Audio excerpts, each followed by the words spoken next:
We're now live, Amrita. Okay, so welcome everyone to the second panel of Academic Arts and Artistic Academia, born out of the blog series edited by me, which was called Arts-Based Research in Anthropocene.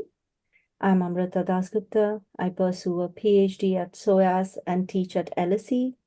I work on trafficking and climate exiles in the deltas of the Indian Ocean world. I use arts-based research as a decolonial method in my PhD and also pedagogy. With us, we have members from the Niche Canada who have made this series possible. Thank you, Jessica and Nueva. I will now pass the mic to Jessica and then to Noella to introduce themselves, and then we'll move forward.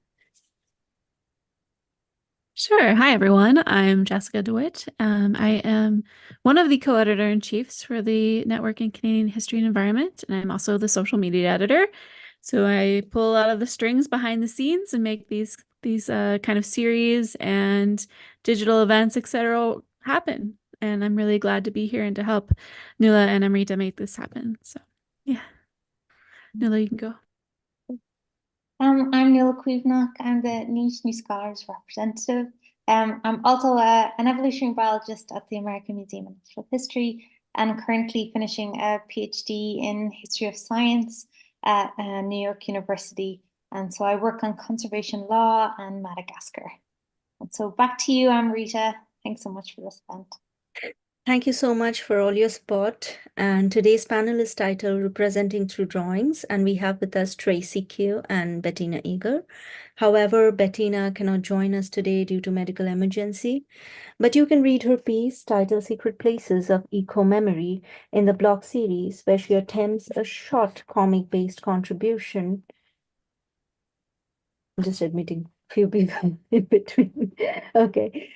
She attempts a short comic-based contribution in form of two drawn comic pages, which explore the idea of places of eco-memory, more particularly during the pandemic. Taking Philip Norris' concept of lieux de mémoire as a starting point, the short comic explores ecological places of memory by confronting Norah's French national monuments with Donna Haraway's Terrapolis. We have Tracy with us, who is an ornamental horticulturalist and public garden professional, researching how botanical gardens reckon with coloniality while tackling issues of diversity and inclusion. Her Masters of Science at the University of Delaware explored racial diversity in public garden leadership from the perspective of critical race theory and critical museology. A recipient of the Joseph Ormond Bombardier Canada Graduate Scholarship, she aims to create critical and collaborative research with practical applications for the field of botanical gardens. In the blog series, she talks about botanical gardens that have a history of colonization at their foundation connected to resource extraction, knowledge appropriation, and the global transfer of economic plants. She underlines modern botanical gardens are beginning to address this history with regards to attracting diverse audiences, but do not always acknowledge how the construction of nature and collections continue to support structures, ideologies, and practices of Western colonialism in contemporary botanical knowledge production. Her research creation thesis produces a visual art that intervenes in these discourses by complicating Western botanical history and visibilizing the entanglements in historical and contemporary scientific products such as herbaria, botanical illustration, and living plant collection. Welcome, Tracy. I feel grateful to have collaborated with you and have you today to speak on your research. If you would like to start with telling us a little about your project and what brought you to do such kind of research. Thank you so much for having me, and thank you for that wonderful introduction. This project was from, I think, a couple years ago when I was still living in Montreal. I had been working on the the coursework for my dissertation. So I'm doing a doctorate in Concordia's interdisciplinary program, which is kind of its own thing under the School of Graduate Studies. But my advisors are kind of from across the board. So my main advisor is sociology, anthropology. And then I have one in like English literature, but specifically on the environmental humanities, and then one in research creation, who also looks at space and place-based like research creation.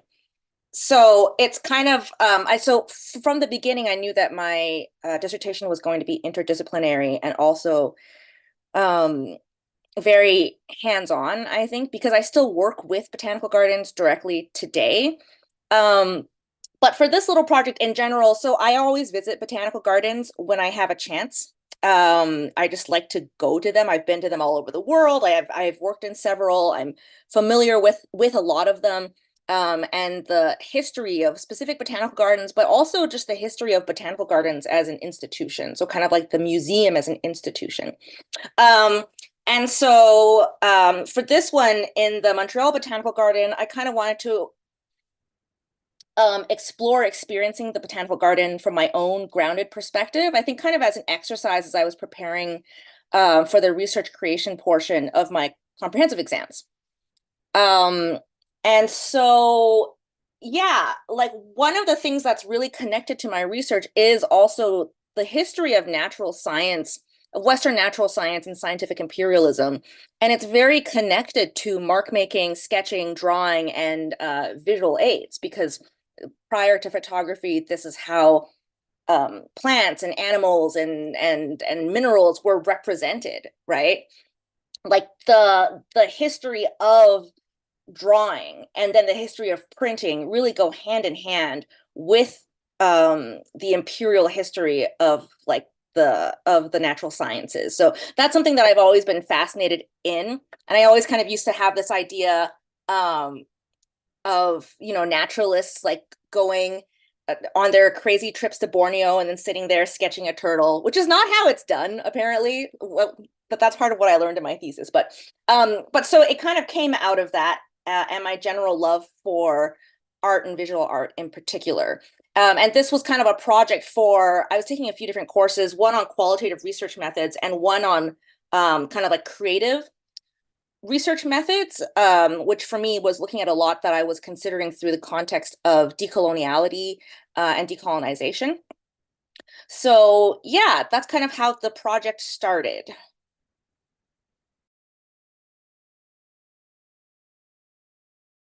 Thank you so much for sharing that with us. I was thinking that there is always maybe, I wanted to share why I got into artistic academic practice is because, since childhood, I loved drawing and I wanted to get enrolled into a drawing school. And my parents would not allow me to do that because, in Asian households, it's like education first. And if you have space and time, then only do you get to go and do a hobby. However, the community I come from, yeah, artistic hobbies, cultural hobbies like singing, dancing, drawing is held in, high respect, but still education first. And I had to struggle a lot to get into that art school and then complete a formal education properly in art, you get your degrees, you know, and that is what the drive that I had. I brought that into academia. Do you have any such story? Are you an artist, or did you ever have such interests, and somehow that is your personal and your, professional somewhere merging to help you Mm-hmm. express better? Oh, absolutely. It's funny that you say that your parents wouldn't let you go to school for art, which is very like a very Asian thing, because it's like it's not like a real degree, nor does it make any money. But ironically, I actually got my undergrad in applied arts and animation.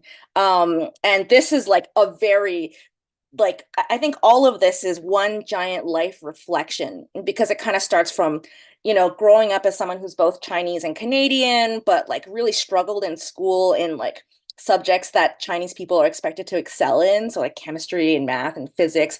And I just had a lot of I just had a lot of trouble learning. It's clear now that I had ADHD as a child, but I did not have good grades. And from like an Asian parent perspective, it wasn't good. And I think in some ways I had really kind of developed this narrative in my mind that I wasn't like quote unquote smart enough to do anything academic, but I really liked art and I was very good at art and I was very creatively good at art. So I went to school for art. Ironically, I did not work in art. I did the 4 years of school in animation, and it just completely destroyed any confidence I had in myself in art because I learned a lot, but I feel like I didn't really learn how to express myself in my own style.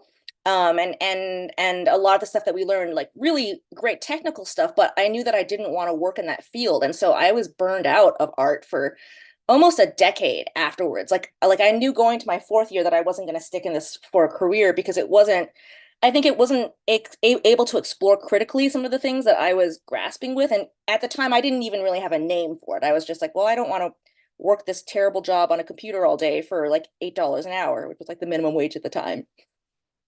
But it's funny because I use the word classical a lot in my training. Like I was training classical music and I was training like classical art, or classical Western art theory in terms of like color theory, but also how things are spaced in the page. And it's so challenging to take yourself out of that when I'm thinking decolonially about art, about what is good art or bad art. So there's like a whole tangled mess of feelings around that. I still don't feel comfortable calling myself an artist because of a lot of baggage from that. And so I'm trying to like work on that, but there's just so much baggage around it that is related to class and race and money, right? And like socioeconomic success, right? It's like, can you call yourself an artist if you don't actually make art to sell, you know? But yeah, it's really funny. So my background is actually not that traditionally academic. I went from an art degree, like a fine arts degree, where it was 80% of the time in the studio, doing life drawings, paintings, illustrations. And then I did a diploma in ornamental horticulture, where it was mostly outside, like planting stuff, learning about plants with my hands. And it wasn't until my master's that I went towards a more traditional academic route. So that was really, really new for me. And so I think I already came into it from the creative aspect. And when I learned about it, I was like, oh, like this is stuff that I do and think about all the time. Like it really resonated me a lot more than actually a lot of the academic methodologies did. Because I found it really hard to connect, especially with a lot of the really like, I think like strict theories that are very specifically like siloed in one discipline. It's just not how my brain works. So when I learn more about kind of these more contemporary ways of thinking about research and theory, it was really exciting to me. I was thinking about, how you talk about how art is being perceived, and if it is a success, if you don't sell for money, what kind of art you make. I think a lot of it is also related to the idea of if art can help you survive, and how do we define this survival, if this survival is ideological, if survival is entirely financially driven, or if survival is some sort of happiness, spiritual or soulful happiness that you seek through this practice of art. And there has been so much debate about it. And somewhere, for academia, the debate against remains the same. It's generally thought that you do academia because you will be at the end of the road, be able to make good money, you'll have a proper job, whatever you do. But then the job market is like really shrinking and sinking. So, you like to read, you like to write, you like to critique, you like to question. Is that what is driving you into academia? So I think the questions are very similar, just that because it's academy, it's about alphabets and thinking, it's prioritized, or, in the hegemonic setup, put a bit higher than the other. Okay, I wanted to, focus on your blog. And I was thinking, Why did you opt for an artistic representation? Because what you have presented there is you have also it's an autoethnography. We see Tracy in that drawing. We see Tracy going around. We see Tracy talking about how she went around, thinking, writing that block piece. So why did you opt for an artistic representation as a means of storytelling? And how did you still maintain the scholarly edge and academic edge in your work? Um, you talk about the epistemic disobedience through your work, right? You derive from Ingolo and you say there is this epistemic disobedience. How do you bring such theoretically heavy ideas and conversations into your writing and also uh, relate to your readers through the art you produce? Yeah, that's a great question. It actually connects a lot, I think, to what you were saying about kind of this perception, is art something that can help you like survive? And in a capitalist society, surviving often means money. But I think even when I didn't think of myself as doing art, even when I was in my mind very far removed from the art field, I always made art, even if it wasn't to show someone. So I would always like, if I had a list of things that I needed to bring with me, it was easier in my head to draw out the list. And for me to visually see the list, or if I had an idea in mind, it was easier to do that through drawing than it was through text or writing or working on the computer or something. And so in a way, that kind of visual representation of myself is the base of it, actually. And I brought the academics into it afterwards. So I've kind of always done this where I draw these like little caricatures or avatars or cartoons of myself. I do a lot of that actual, like I realized during my thesis that I do a lot of that kind of work where I'm expressing myself in like, it's still me, but on the drawn page or as like a little avatar or something. And I'm not sure if it's because it gives me, it makes it less overwhelming, I think in some ways. It simplifies things, but maybe it also, it also makes things more straightforward, in that there's only so much that I can put down on a page. So like all the things that are jumbling around in my mind, well, what are the things that come up first and what I put down? And so in terms of the academic theory, I think a lot of it for me, I is is kind of, it's more like I went through what I already have and what I already do. And then I kind of, through my readings, I would just like highlight what spoke to me, and what resonated with the way that I think, or that the way that I perceive certain ideas or theories. And so Walter Mignolo and that whole school of coloniality thought was really one of the most resonant ones. And this idea of highlighting, not just the information in the publication, but also who it was done by and how it's done. Everything from if it's first person to third person grammar. It really opened me up to thinking about how like how the conditions that these things are produced under are often really not visible. And so they talk about this kind of thing called like uh oh my God, it's I'm blanking it in my mind now, but in general, particularly with like Western sciences, and Western academia, it kind of comes from this perspective of objectivity, right? Which is that like, it's this kind of universal idea of what is truth or what is objective versus subjective. And for the most part, those tend to be, those rules were really shaped by a certain group of people that did not represent all people. And so I had always been taught, to keep myself out of my writing. And it's like they shouldn't be able to tell who wrote this. They shouldn't be able to tell anything about your personality or who you are. It should be objective. And kind of the more I thought about it, the more I'm like, well, that kind of objectivity is also another way of framing it. And so really through my work and thinking about decoloniality and epistemic disobedience, I've just really started to actually start with myself, because everything starts from there. If I want to recognize my own subjectivities, my own prejudices, my own biases, like I have to recognize that it does all start with me, even if I am working in a much larger sphere of different knowledges.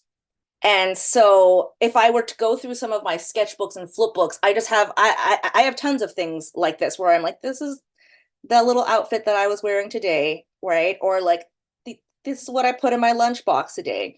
And I don't know if that's a way of just, I don't know if that's a way of recording or if it's more of a way of working through things in my head. I think in a lot of ways I do work through things through representing ideas in my head on paper, right? It's hard because there's a lot of different terms. You could say drawing, sketching, doodling.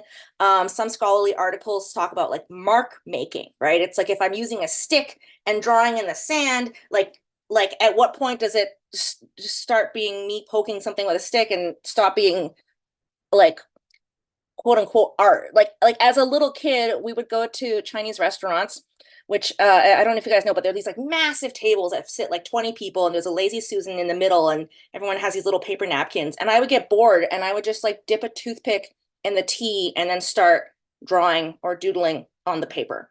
And I think that's just always how I got stuff out of my head, but also made sense of the things in my head. And once I kind of accepted that that was a valid way to process information or to think about theory, it made things a lot easier for me in terms of like academic work, because I was feeling very, I think, overwhelmed when I first came more into the academic sphere, because I felt like there were all these rules and I didn't know the rules and I didn't understand the rules and I still don't fully understand the rules. And I just felt like I was just following these rules that someone else had written, but I just didn't feel any connection to whatsoever. And so, but I guess what I'm trying to say is that research creation, doing this kind of work, has allowed me to engage with both. It's allowed me to think about like, what are these traditional rules that we have? What are these ways of thinking that we have, that some of them we recognize and some of them we might not recognize, like fish in the water. And then also, what are other ways of doing it? So it's like decentering academic writing, decentering objective voices, and saying like, look how much you can explore or express on the other side if you are reflexive about who you are, and if you include yourself in the paper and the narrative, because it really changes how people might experience your work. Thank you so much, Tracy. Tracy, because Niche Canada and all of us that are here, we somewhere or the other um, add to the scholarship of history of science or environmental history. Science as a discipline, I'll have much more graver questions. I'll have graver questions in due course of time. But science as a discipline has been very strict. It is as if it talks of the age-old binaries of rational versus the emotional. So, there's so much rationality that goes into becoming an academic and, performing like an academic, producing like an academic, producing scholarly outputs, having those scholarly outputs, bringing art into such a strict space. Do you think it helps to reduce the strictness? It makes it more fluid? Somewhere I was also thinking of, when I teach in class, uh, I teach a very heterogeneous class. I have neurodivergent students in class. I have students who take up courses in social sciences but have majors in the science. They would do economics or mathematics major, but they will take up a course, a minor course in gender or geography and gender geography, something like that. And it becomes quite difficult to, do those kind, the monotonous performatives of academia. For neurodivergent students, a 15-page long article, it's not very alluring to them. Though if you could present it to them in a very artistic format, like if we could have productions like the way you did for a blog, an artistic production, a video, a painting, a drawing, the class activities so that they remember the theories taught in class, an art-based activity for students who come from the sciencey backgrounds and want to, you know, study the humanities and the social sciences, many times they come to my office hours and they say that I really just only understand the quantitative, not the qualitative. I just only understand the numbers. So I had to take an approach where I had to describe the qualitative to them by means of the quantitative.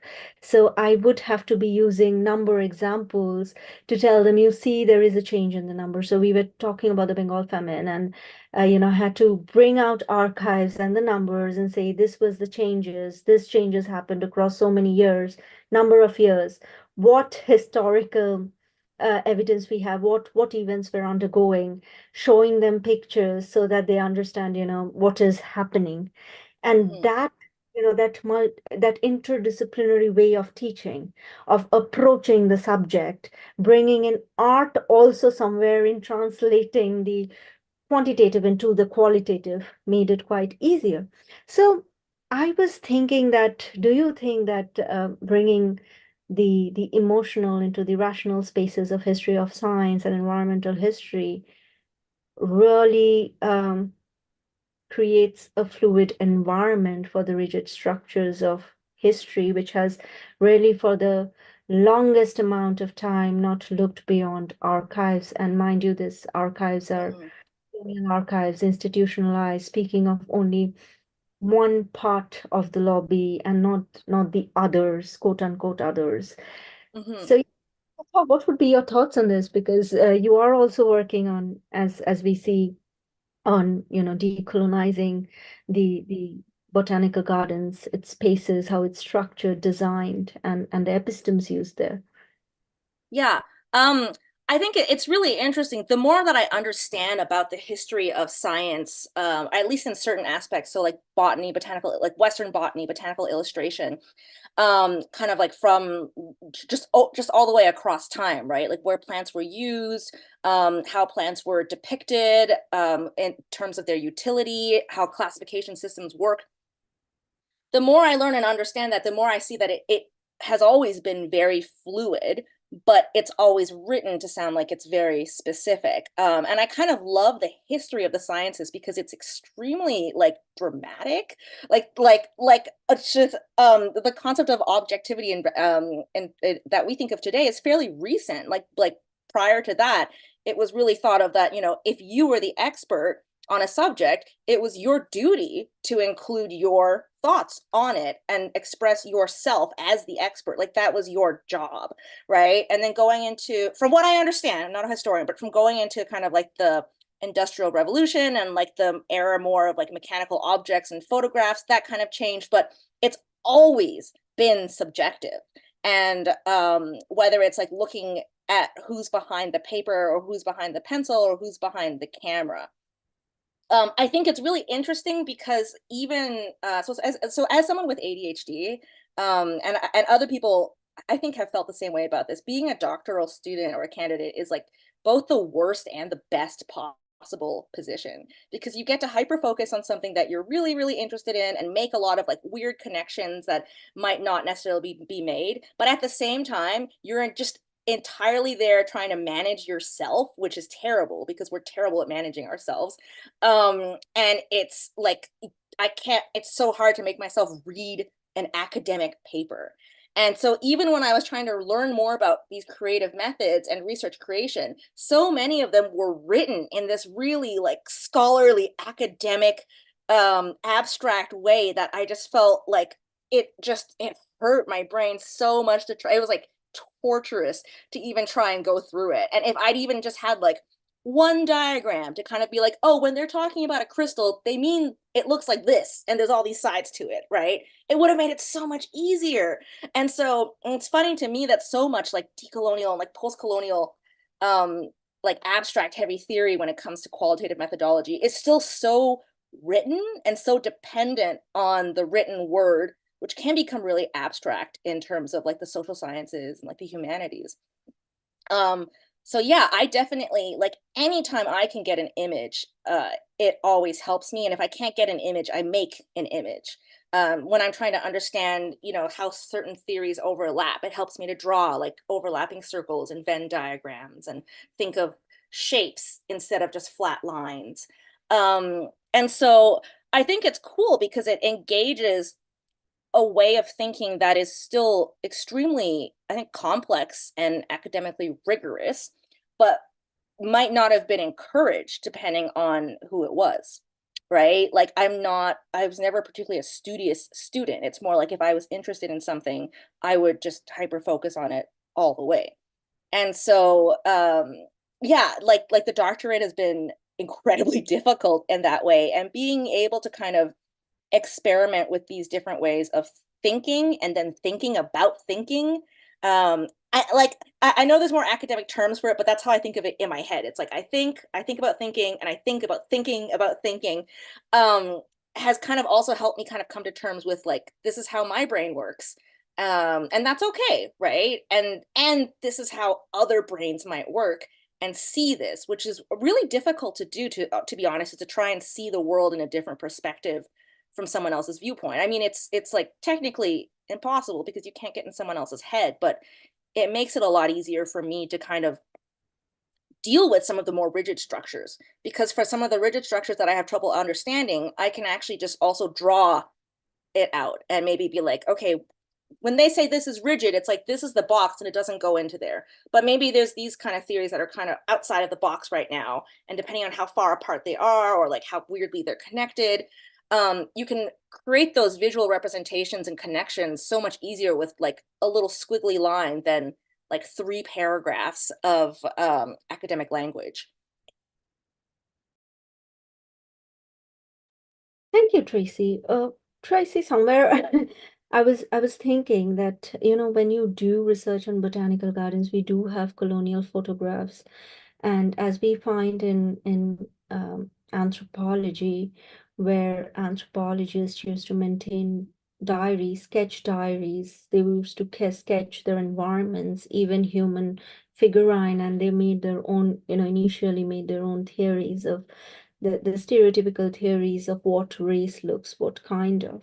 So for botanical gardens also, I believe there were, correct me if I'm wrong, there were records of how plant species from different geographical locations were racially divided and how they were supposed to look. And did you find, because you also do autoethnography, apart, one of your methods I realized, because in your drawings you place yourself, as I was saying, Tracy in the drawings is who takes us to places in those drawings and tells us what she saw, what made her think about it, what she was thinking about it, and how she was relating to theories while she took us on a journey around these spaces. So, did you ever find the reflections of scientific imperialism in these kinds of records? Did you ever see those records? If somebody is interested to pursue a research similar to your kind, which archives they could go into if they want to contact you, where they should find if you have a website, and if you want to share with us your different other projects as well and show us a bit more of your artwork if you have them on your computer, and if you could share, or if you have them printed, just hold it to the screen.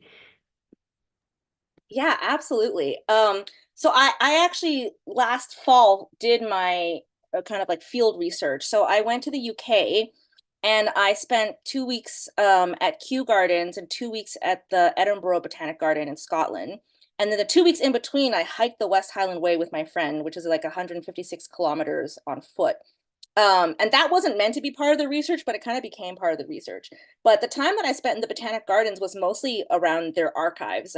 Kew and Edinburgh have these very vast, like some of the earliest botanical gardens, incredibly large and complex roles in the growth of the British Empire and colonial expansion, but also of the parallel growth of botanical science and like botany as a respected field of science.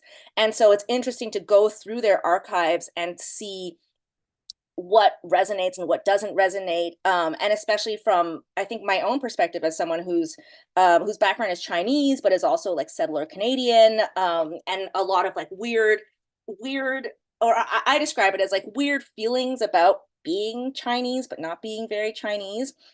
And so definitely botanical garden archives are a great place to look. They don't I think, and people don't realize it now, but those were massive economic expeditions. Like that was the economic mover at the time. It seems quaint now, like, oh, I'm gonna put on my little hat and like go and find a new plant that these silly people don't know how to use. But like it's like, no, that was the rubber tree, that was cotton, that was cinchona, which was made into quinine, which was like the reason that like the British military just didn't all die of malaria. And so it's become so naturalized as something that's just like very removed from the massiveness and the violence of colonial expansion, to be honest, that it's interesting to go back through it. A lot of the archives are one person's viewpoint of it, like one perspective, usually like a botanist or a naturalist. And that was really interesting as well, to kind of see that colonial gaze through the individual, as opposed to through this overall large kind of like European imperial gaze, which is where a lot of the work comes from. But to see it from the individual aspect was really interesting. Just like Forrest, or like I can't remember, I think it was Joseph Rock's diary. He was a plant collector in China, and his explorations, his maps talking about how he traveled, how he lived. It was actually a lot like the kind of stuff that I do, where I put myself into it, right? And his description of people, either being like the most like dirty miscreants on earth, or also the most exotically beautiful people on earth, which like really tickled me. But also just like his descriptions of the weather, of the journey, like his discomfort, his misery, the hardships he had to suffer, but also his own comments on what he saw of Chinese ethnicity and Chinese society. And it was so interesting. Tons of photos as well. And it just really like spoke to me, I think, in a way, because I think a lot of the ways I also view Chinese history and heritage from that colonial perspective. Because English is my main language. And I grew up in Canada, and I don't feel like that close to Chinese culture and heritage, or at least I didn't, until less recently. And even then, I still feel a very big divide from it. So I kind of have this, it's kind of like seeing in double, right? It's like I'm seeing through the colonial perspective, but then also through my own perspective, a lot of photos that they took that I feel like I'm like, oh, that's my grandparents' house in the countryside. But no, this was like a peasant village in Yunnan in like the 1800s or something like that. And so like so much of it connected with me in terms of relationships between people, but also so much of it connected with me as well as like a privileged person who's able to do the West Highland Way. Like it's not like through hikes are very expensive to do. And it's a lot of money to pay for you to carry your own stuff through like 8 days of rain and misery. And so one thing I loved about that is how much it reflected like Rock is complaining it's been raining for 3 days. I'm really depressed. Like the food is terrible. Like everybody's cold. And I'm like, yeah, I feel you. I feel you. Right. And like I could stop. I could get off the trail, but I want to keep going. And so in some ways, I was also really reflecting on this desire for, I think, like exploration of new areas. Like Scotland, for me and my friend at least, was like a very exotic, interesting place, almost from like a reverse colonial gaze, because it's like British accents are different, Scottish accents are different, like their food is all weird. Right? Or like their money is strange to us. So it was like a really fun like trip in that sense, because we would be like, oh my God, I don't understand. Like, do you understand what they're saying? Like, no, I don't understand what they're saying. And so I think one of my research projects might actually be to kind of like do a kind of like parallel travel journal, like in the style of those Plant Explorer travel journals, but going through our trip on the West Highland Way. I found that if I took my photos and I made them like sepia colored, it just looked exactly like something that George Forrest would have taken in the mountains in China. Like I took the same photos that he also chose to take. It's like a lot of scenery, a lot of sheep, some close-ups of plants, some close-ups of like me looking miserable standing beside a plant. And so I think that will be a really fun way to kind of explore not just like the genre of environmental literature and travel writing, which is also really connected to the history of natural sciences, which is why that's part of my thesis. I wanted to bring that in there. But I think also allows me to kind of think about all the different ways that I experience this from as like through all of my different identities.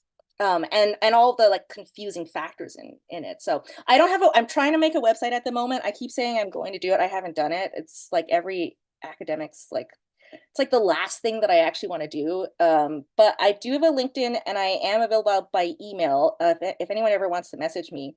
But yeah, so now I'm working on my dissertation stuff and thinking about looking at like the notes and the pictures and some of the sketches that I took in the UK and thinking about how that can be used to explore some of the themes of my dissertation as well as express it in a way that has like A few sketches. Maybe yeah, could well, so you these aren't sketches, but I can share um if I'm allowed to share the yeah, thing.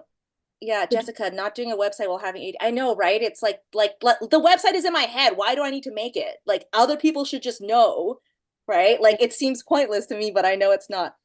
Jessica should be able to give you Yeah. your access, the control. Okay. Let me see.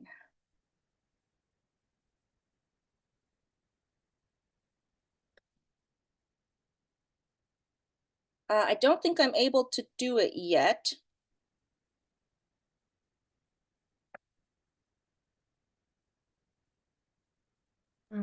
Jessica, could we have Tracy be given the control to share her Oh, screen yes. Sorry, I was not connecting the dots on that. so that she Let could me see. join and we could see have a peek into and Let's see here. I'm your just gonna make you a co-host, which I think will give you Oh, I see it. cool. Okay, let me see if I can just get into oh, there's so many images. Okay. Let me do and if you have a sepia that looks from like 100 years yeah. ago. I actually do, and I need to find it though. Um, oh gosh, where is it? We have a really good example of it, but gotta, okay, this would have been October. I did actually pull some photos to show, but not one of the sepia ones, unfortunately. So I'm just like going through my photos to try and find it. 'Cause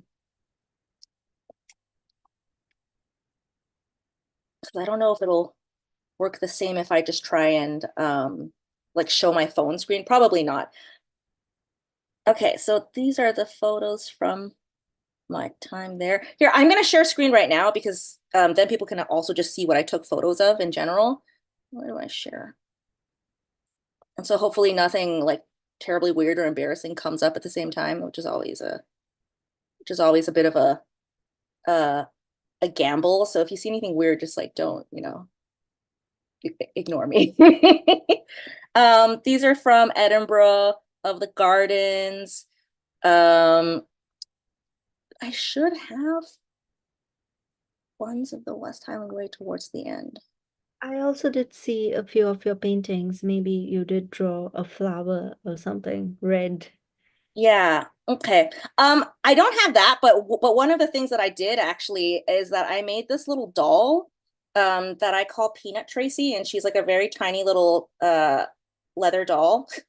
And she has like clothing and like sweaters and like stuff that I own. It's basically like a little mini tiny representation of me. And the reason she's called Peanut Tracy is because she's literally like the size of a peanut, if that picture will ever load. But one of the things I'm interested in exploring in my work is the narrative around travel literature, especially like children's travel literature. Like I'm thinking like Gilligan's Island, like Robinson Crusoe sort of thing, where or like if you have like a very, naive kind of character that's out in the world and seeing all of these things that are very exotic and other and foreign to them and their kind of thoughts with that. And so it's like Peanut Tracy is experiencing this whole thing from a very different perspective. This is Peanut Tracy. She's the size of a peanut. Oh wow. She is Peanut. Yeah, she's very small. And one thing I've always loved is like little dolls and miniatures and toys. And so like I didn't actually take as many photos of myself as I did of her, just kind of like going through this trip. It But is it's an extension of you going through yeah, and seeing it. yeah, and it's an extension of me from a certain perspective too, which I thought was really interesting. Darn. Okay, I'll just go back here and see if I can find the West Highland Way ones.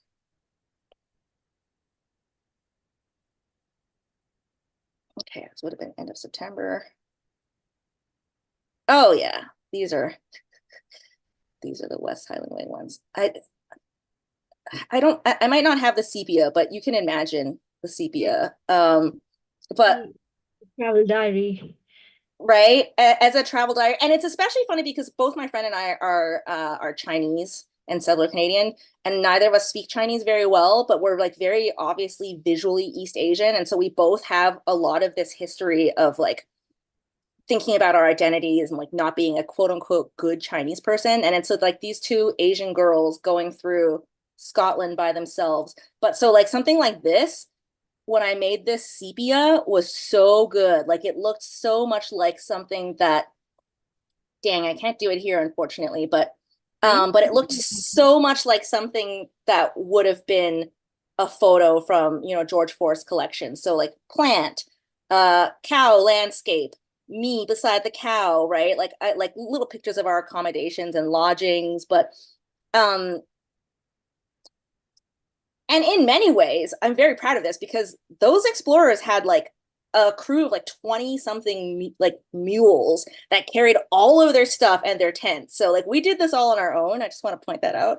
To be fair, the gear is a lot lighter these days, but yeah, I'm going to be pulling some stuff from this. I think as part of that kind of travel journal along with sketches and things like that. Um, but it was, yeah, it was a really great experience that was like simultaneously like the most Will Tracy be miserable saying the time of story my this life. time, or Peanut Tracy will be saying the story this time? I'd be very I eager think to. I think what might end up happening is that I might actually have like three different stories almost like a little anthology of stories. I think that the West Highland Way hike is going to turn into this kind of exploration of these like travel journals. Ah, here we go. Right? Like that just says it all.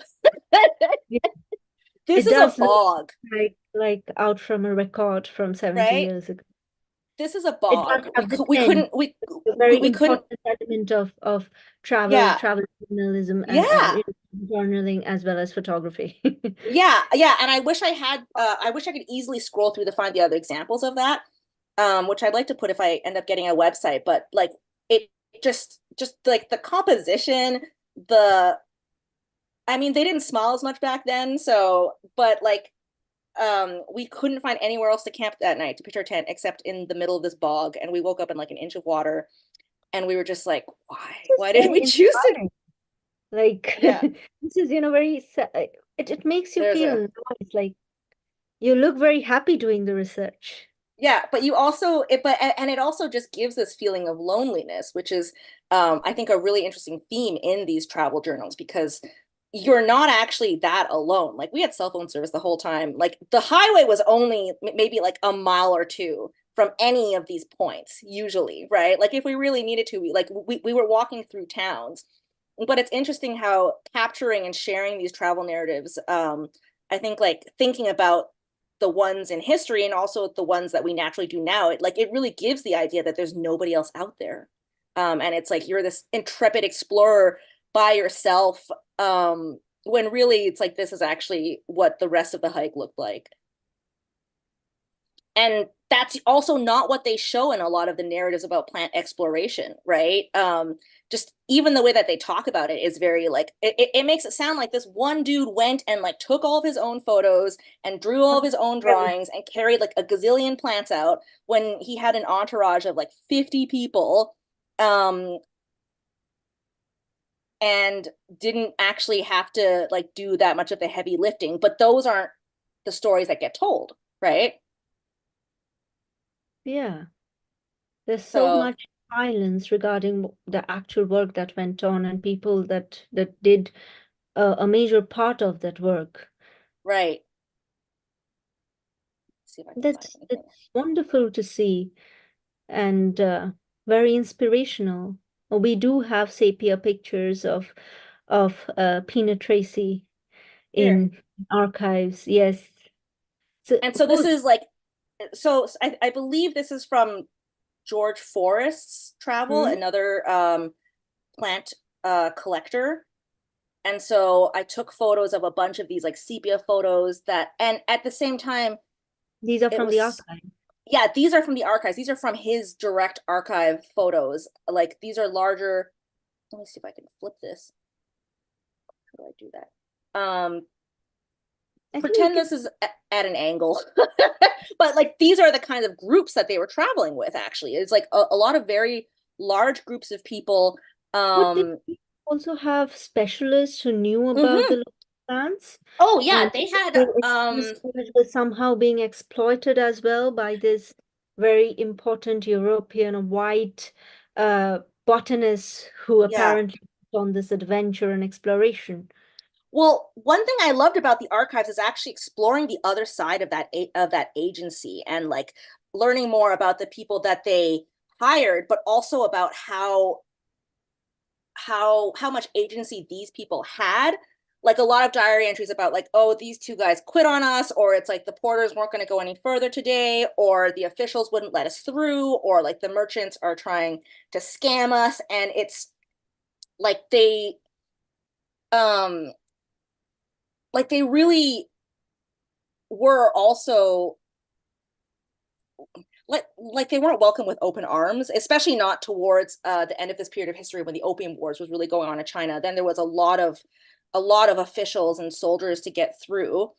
But yeah, like they had collectors, like what we would call, if they were white, we would call them botanists and plant collectors, but they would just get referred to as locals or natives, right? Some of them had names, some of them just had nicknames that the collectors gave them. But it was really interesting to kind of hear about those stories, and this is a really Peanut cool Tracy, example. Sorry. yeah, Peanut Tracy is traversing the map.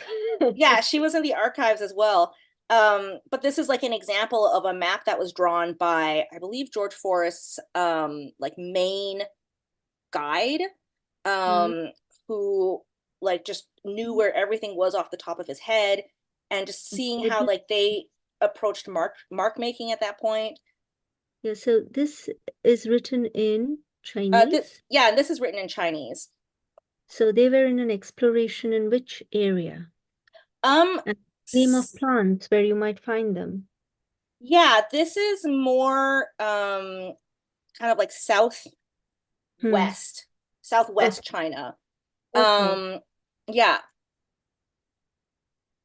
I wish I could get. Yeah, but so also a lot of these ethnographic pictures, and it was really interesting reading their notes on them. Some of them were like, oh, we wanted to take a picture of someone, but they insisted on like getting dressed in like a bunch of different things, or like they wanted to be wearing this for the picture, or they wanted to be doing this for the picture. Like a lot of demands for photos from them, a lot of like gawking at them, ton of gawking at them, obviously, as like foreigners.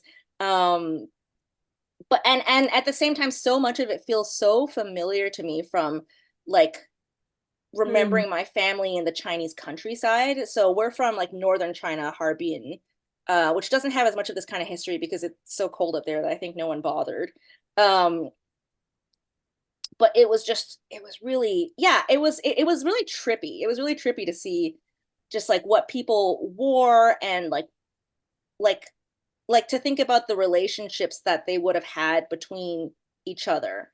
right? Mm. As like obviously as like servant and like Western naturalist, but it wasn't as clear cut as that. It was quite entangled. And there was a lot of like conflicting, power dynamics, um, conflicts over like knowledge production and stuff like that. Mm. That's quite interesting. Like, Let me see if I can find. So part of that research was also looking at the historical illustrations from mm, yes. Chinese artists who were doing them in the naturalist style. This is Mm. some of I these are was, examples. yeah, it looked I'm gonna like a go. hippopotamus to me. Yeah, the ones in Kew were they have a very good archive there. And I was also able to go to the Royal Horticultural Society in Lindley to check that out. But it was really interesting because it's like Chinese art at this time had very different ideas of what was aesthetic and what was pleasing to the eye. And there's been a little bit of research done on it, but not a lot in terms of looking at, what aspects of Chinese visual style at the time can be seen in the way that these pictures were done. Mm, And so like Chinese art really focused on the quality of the branching, like the angularity, the imperfections, like nothing was more boring than just like a perfect straight branch. And even just like my own lessons in like Chinese art from when I was young, it was interesting to think about compared to how a Western naturalist would choose to portray it. And then what's really interesting for me is like I just have all these questions, right? It's like who translated this? Like how did they, how did the communication between this work? How did someone say, "Oh no, we actually want you to just take apart all of the sepals and draw them one by one," or "Oh, like this is too big, this is too small." Because obviously there were people who spoke Chinese, particularly missionaries at that time, but it's just so interesting seeing like what was captured and kind of this dual perspective of priorities. So it's like both what the naturalists wanted to capture, but also what the artist interpreted it as, which is another really cool example of like a lot of power struggles during this time period. Most naturalists, very few naturalists drew their own art, which I learned afterwards. And no one was sitting out there in like the middle of the pouring rain making work this fine, right? Maybe there were some sketches, maybe there were some color studies, but it usually wasn't until they got back to the studio or the base or the camp that they would do more of these. And so these would have been done by I think like Chinese artisans. So at a tradesman level, would they use natural color, or because we are talking about plant, and or yeah. was it acrylic? Um, No, these would have been pigment-based paints. A yes, lot of pigment. them were already available in Chinese art, but I do believe that a lot were also brought over because there were certain effects you just couldn't get with the kind of pigments that they were using in Mm, Chinese art. And also the paper was often brought over by the Europeans because you couldn't do this kind of work on the thin Chinese mulberry pith paper. mm, And it's really cool seeing like obviously a lot of ornamental horticulture things, but also a lot of fruits and vegetables. That's a pomelo. yes. But it was just so interesting to like as someone who's done art to think about someone else, 200 years ago being like, "Oh, I've got these 10 commissions to finish for that weird old white guy before I can go to bed." And then also some of them are unfinished, which I don't know, like if like for me as an artist is nightmare fuel. Like the fact that somebody out there is maybe going to one day rifle through my notebooks and see my unfinished artwork is like that keeps me up at night. And so This is really a very interesting and important branch of work we are talking about. I was thinking, Tracy, for let's wrap up with this question, then we open it for the audience if the audience have any question. I was thinking if you think merging arts and academia is the call to having a post-disciplinary academic world where this the walls of each discipline somewhere merges or falls down so that there can be more fluidity, merging, and interdisciplinarity for academic understandings and theorizations?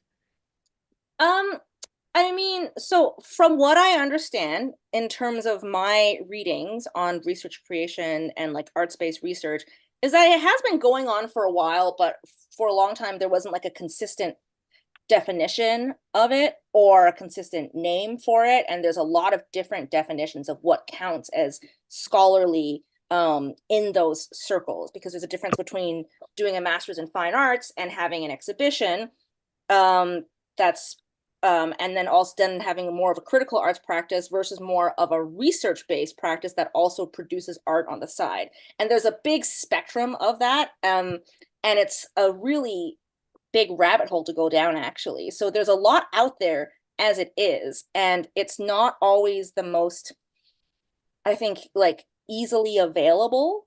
But it's there in terms of just different ways of exploring how to do qualitative research, even if it's through narratives or through like interviews or through like walking notes.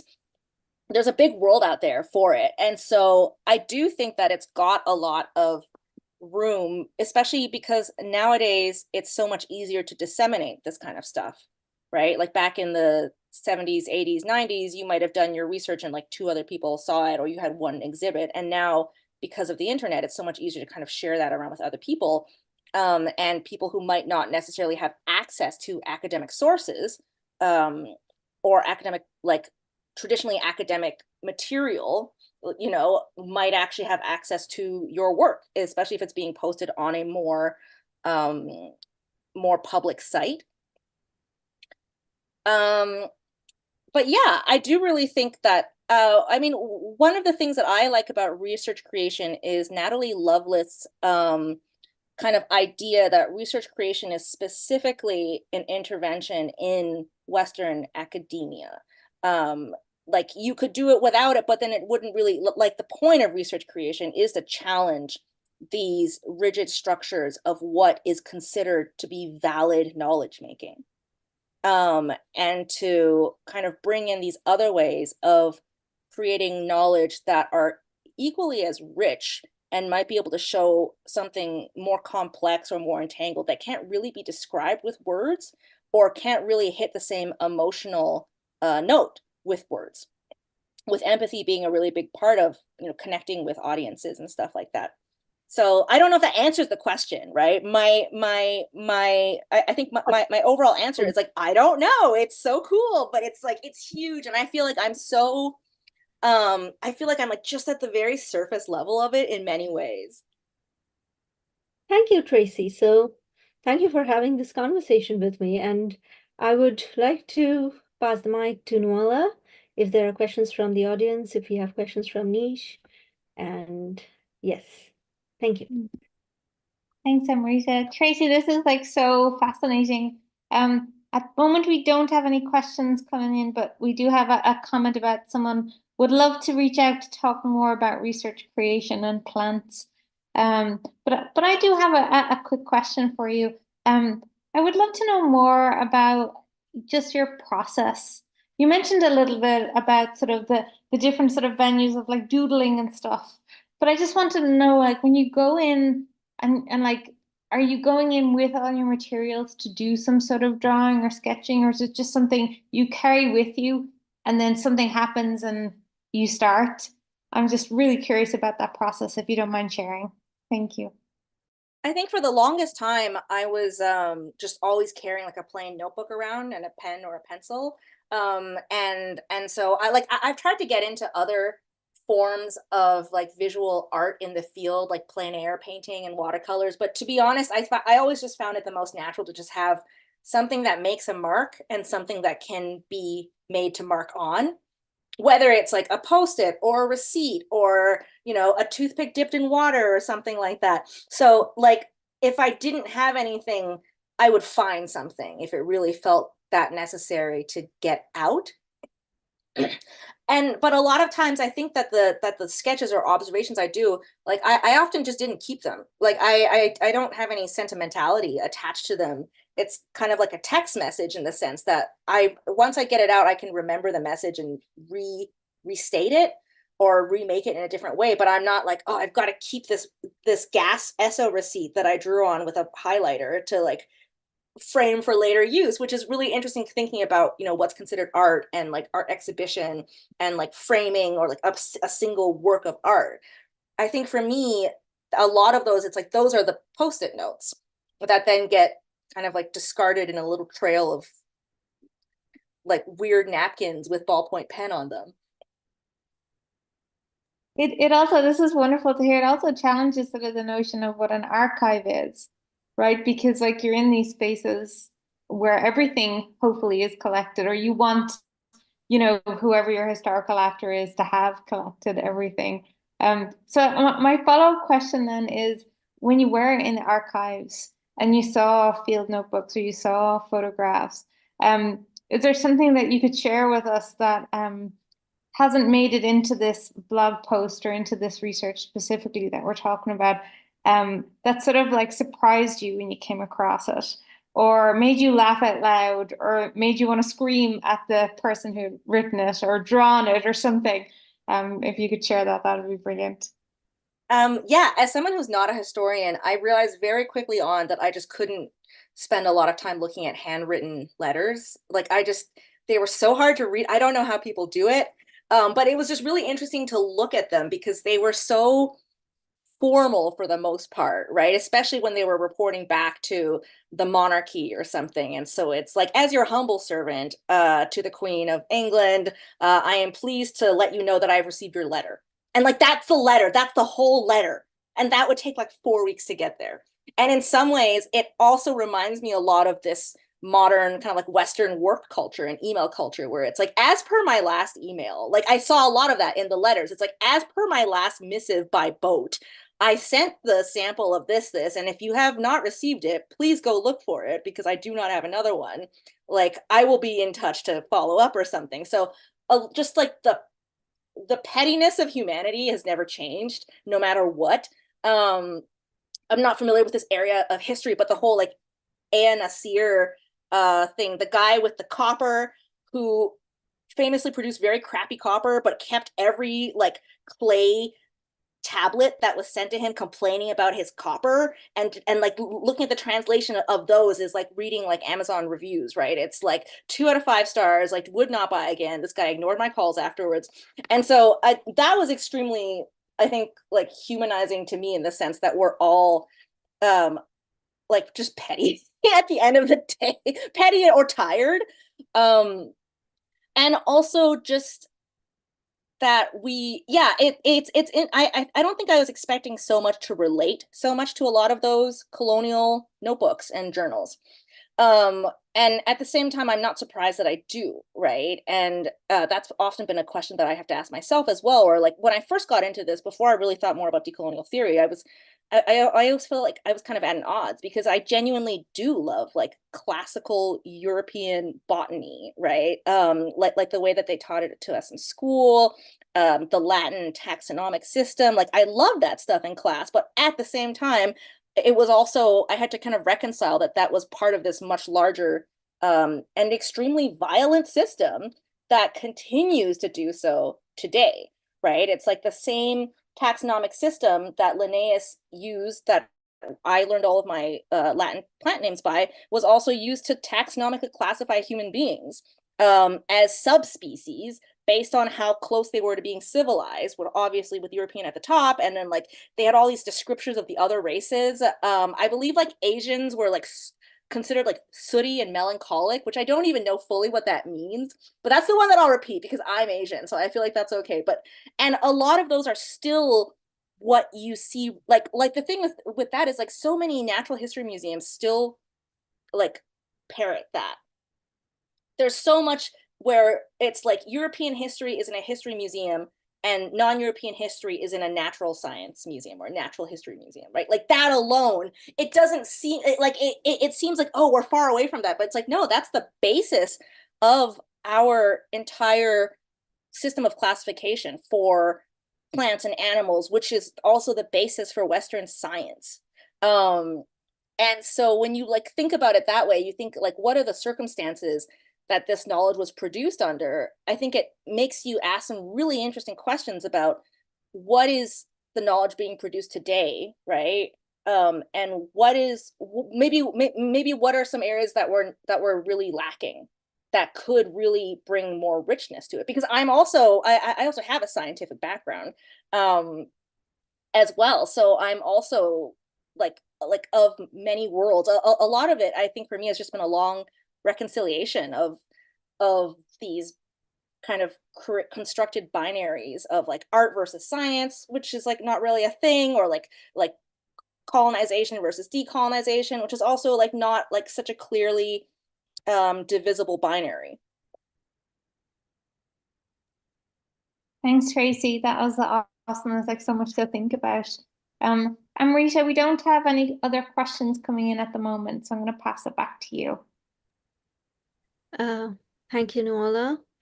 And thank you, Tracy, for coming and having this conversation with us.